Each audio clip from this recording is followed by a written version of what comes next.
Hey folks, it's Abby. I am just trying to do a quick video because tomorrow, as you watch this, the 13th of October, is my birthday.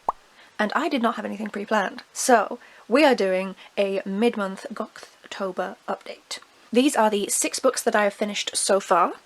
I don't know how I've managed 6, and let's dive through them.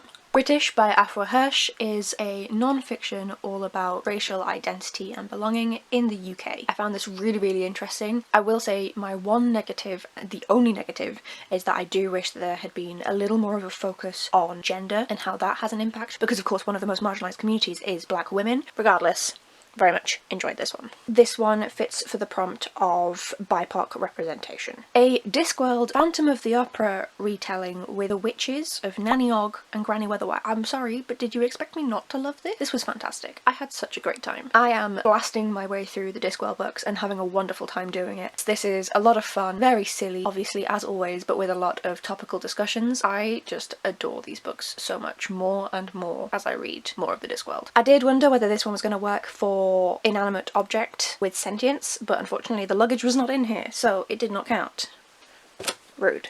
That's gonna fall. The Severed Street by Paul Cornell is the second book in the Shadow Police novels. The first one was London Falling, and this one was for the prompt of creepy title. Don't want to talk about it too much, but essentially some police officers get the sight and can see all the dark stuff that happens in London, and so they then try and solve the crimes, and in this one it is believed that Jack the Ripper has come back from the dead and is supernaturally killing people. But it is rich white men season, which we're always here for. This one was very weird, very weird. Neil Gaiman is a character in this. This was written in, well, published in 2014, written in 2013. We will give some leeway for some of this. Neil Gaiman is an actual character, which was very weird. He signed off on it. It says in the acknowledgements that he signed off on that. Like, at least there's that, but it's just really weird, especially with the allegations and stuff, to read him as a character. He's also not a positive character, which was unusual. There are some questionable aspects of the novel, however it is incredibly readable. I actually really enjoy a lot of it. It's an interesting one. Then it was sentient AI time.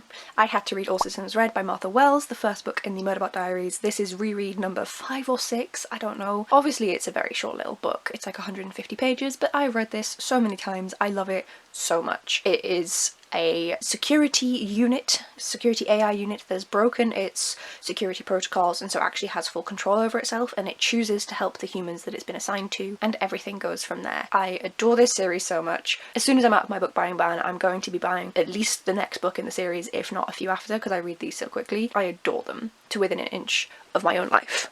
Perfection. Then I finished a series, a duology, and this was A Psalm of Storms and Silence by Rosanne Brown. This was just for my finish out a series prompt, so this doesn't work for anything with Gothtober, but I had a fantastic time. I adore the magic system in here. I adore how the characters have developed and how we learn more about the lore of the world. It is just a beautiful and fantastic duology. I can't believe it took me so long to get to this damn book. I love both of them so much and I can't recommend them enough. And lastly, for books that I've finished, is Hedge Witch by Beth. This is a collection of letters from Beth to 2 people who were interested in looking at solo witchcraft. This is one that I stole off of my partner's unhaul pile because I was just curious about it. It was very interesting to read. Not my sort of thing. I personally don't believe in a goddess or a god. I'm an atheist. But it was very interesting to learn more about how pagan rituals that we used to utilise so much within Britain before Christianity came are being utilised and are still present in the modern day. So a very interesting one. Then for all of the books that I am currently reading. As of filming,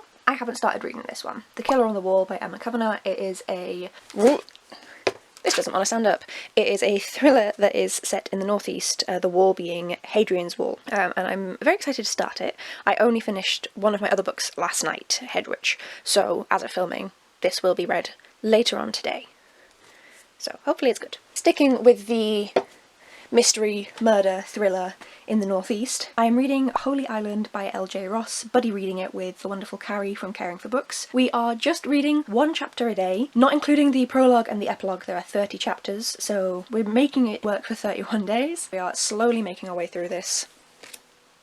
one chapter each day, and we're having a really good time with it. We have issues with it. The depiction of like attractiveness and focusing on people's bodies is a little bit weird. Other than that, we're really enjoying the mystery. We're really curious about where it's going to go. We've seen some red herrings, wondering how things are going to develop, and we're having a very good time reading this together. The Lord of the Rings by J.R.R. Tolkien. I'm not reading the whole thing this month. I'm just reading Fellowship of the Ring. I am 50% of the way through it so far and having a really good time. One of the things I realised is how I'm able to see the inspiration that Alison Croggan took for the Pellinor series, which I was not expecting to be able to see so clearly. She mentioned she was inspired by the series, so I knew that, but on this more slowed down, annotative filled reread, I'm getting a lot more of that, and I'm loving it. It's making me love the book even more, because obviously I already adore the Pellinor series. I am listening to the ebook of Faebound by Saara El-Arifi, and I listened to like a 100-page chunk of it yesterday and got to such an interesting point, and I was so mad that I had to stop because I had to go and do other things. This is really, really interesting. There is apparently going to be like proper romance in it. So far, my favourite part, because we all know I'm not a romance girly, is the link with animal creatures. I don't want to say too much, I don't want to spoil it,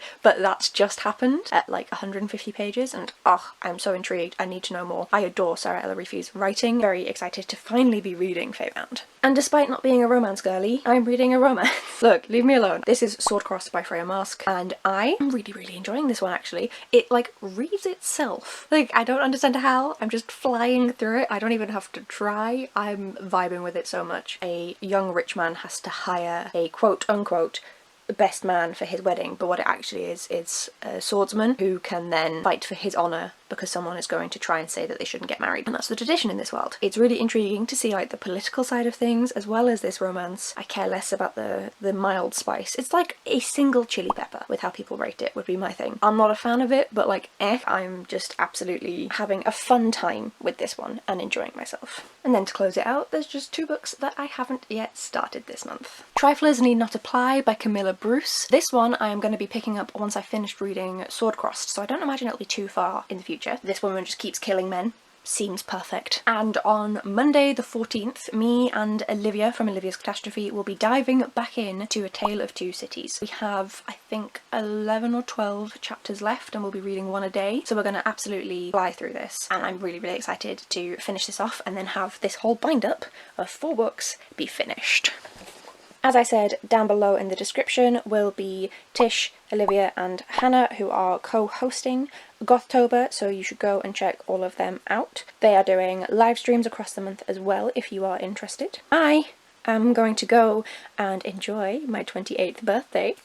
I'm aging. And I will see you folks in the next video. Bye!